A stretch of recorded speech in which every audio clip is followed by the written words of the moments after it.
إن يسرق فقد سرق أخ له من قبل فأسرها يوسف في نفسه ولم يبدها لهم قال أنتم شر مكانا والله أعلم بما تصفون.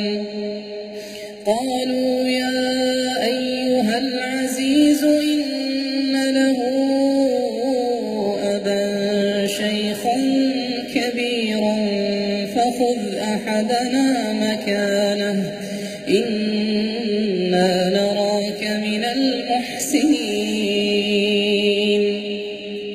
قال معاذ الله أن نأخذ إلا من وجدنا متاعنا عنده إنا إذا لظالمون.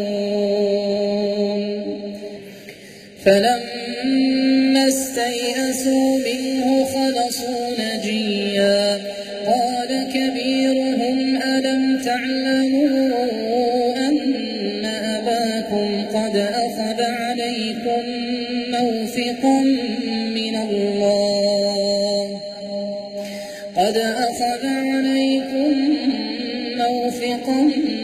الله ومن قبل ما فرطتم في يوسف فلن أبرح الأرض حتى يأذن لي أبي أو يحكم الله لي وهو خير الحاكمين.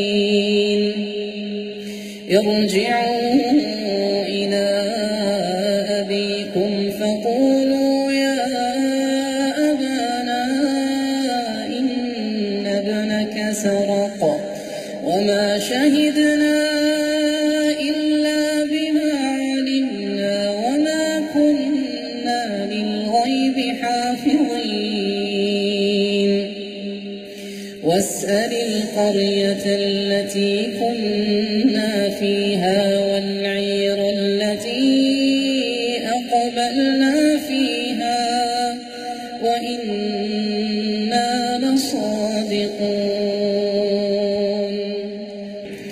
ارجعوا إلى أبيكم فقولوا يا أبانا إن ابنك سرق وما شهدنا إلا بما علمنا وما كنا للغيب حافظين. واسأل القرية التي كنا فيها والعير التي أقبلنا فيها وإنا لصادقون.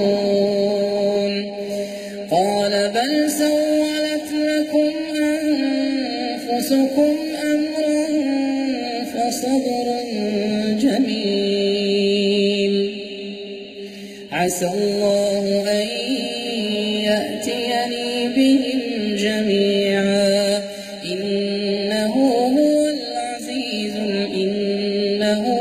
العليم الحكيم. وتولى عنهم وقال يا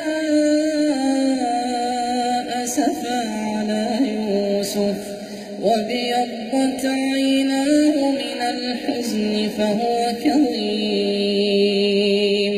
قالوا تالله تفتأ تذكر يوسف حتى تكون حرضا أو تكون من الهالكين.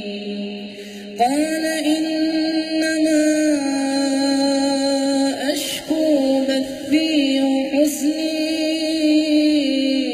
إلى الله. قال إنما أشكو بثي وحزني إلى الله وأعلم من الله ما لا تعلمون.